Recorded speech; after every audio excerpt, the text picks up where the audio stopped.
And this is part 2 because I accidentally hit a button on my phone. So we're not getting those ridiculously cold days this winter, which is nice, and everybody is enjoying it. Dad said that he liked the alpacas and the llamas. So this llama right here is Twister, and she actually came from a friend of mine who is beginning to retire. He started off with llamas and then went to Angora goats, and he is who I got my first Angora goats from. And he had 2 llamas left, and he asked if I would take them because he knew that they would have a good home here. And so we took Twister and Azura. And Azura was in her mid-20s and passed away this spring. We actually had her put down. She went into heart failure. And so we had to make the decision to help end her suffering. Twister is right there, and she's pretty feisty. She's very opinionated. She's a great guard llama. And she does not, I know, she does not like to put up with any crap from anybody. All these alpaca that have like this kind of hair here were all rescues that we took in, I want to say 3 years ago. They came from a lady that had had a stroke in Wisconsin, and her friends and family were taking care of them, except they were not taking care of them. And so when I got them, most of them had babies from that summer. They came in February. Most of them had babies that they had had that summer, and they were pregnant again because she ran her males and her females together at all times. They were all underweight. The babies were suffering, and I lost a lot of the babies that came with them. And then when they started giving birth, I lost a lot of babies because they were not getting the nutrients while they were pregnant. So these nice girls have gotten many years off now. They have not been bred here. I do have 2 male alpacas, but it has taken them this long to get to a good body weight, to just get to be where they just get to be themselves. They don't have to be mothers. An interesting story is this alpaca here was pregnant, and I knew she was going to be giving birth soon, and she was just dead set on being outside at night, and I didn't want her to have her cria outside, so I kept making her come in at night. She decided to give birth on the hottest day, and she gave birth to Miley right there, and she pushed her out and stood up and just stood there. She didn't want to take care of Miley. She didn't want to be a mom. Hi, Miley. And when I went in to try and help the mom, this is Misty, and this is Miley. Misty actually attacked me over trying to help the baby. She wanted the baby to die. She was done being a mom. She didn't want to be a mom. She had been a mom over and over and over again with no break.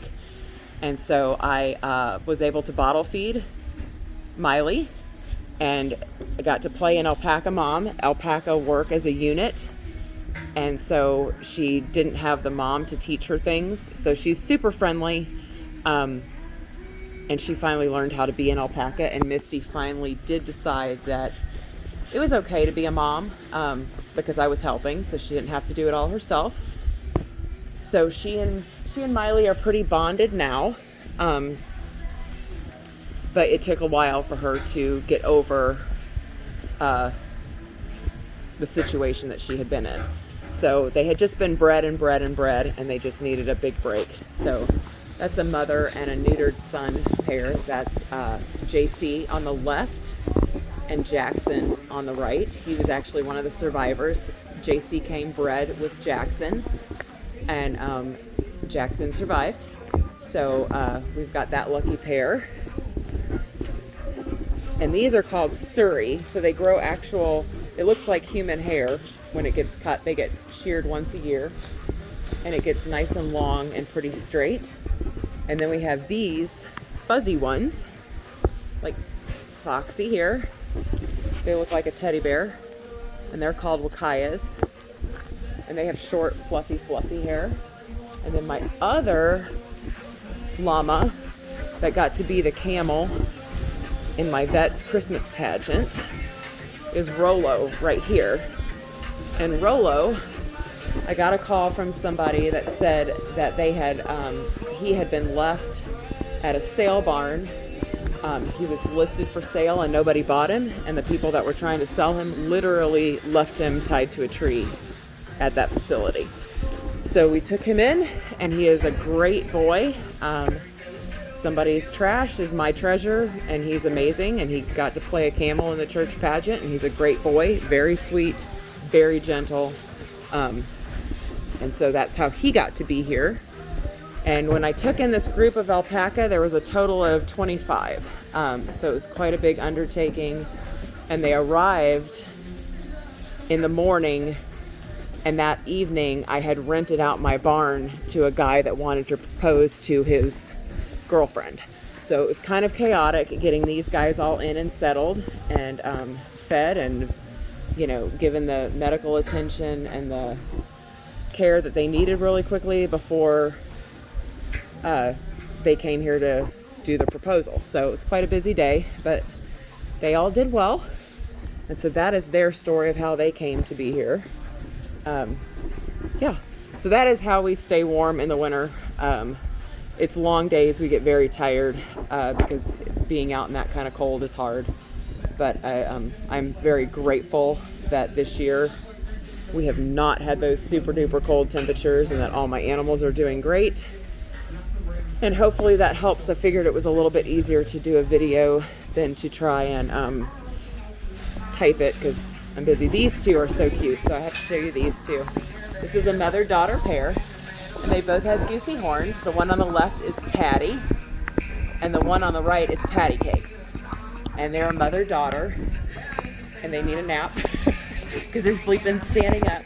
But they look identical except for the fact that Patty Cake is a little bit bigger than Tatty, and she's a little bit lighter, but their faces look identical. They have the same face shape, and they even both have some goofy horns going on.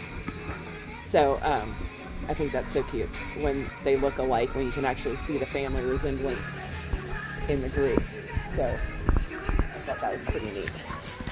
So I hope that helps to answer some questions about the cold and how we make it through. It's tough sometimes. It's really tough. I'm not a fan. They always joke around and say if you like the snow, you've never raised livestock, and I feel like that's true. When you're trying to take care of these guys and you worry about them and you know you just want them to make it through the cold and be okay, it can be very stressful, and I don't like the snow. So, all right, love you guys, and hope you enjoyed these two videos, and I will email soon. Bye.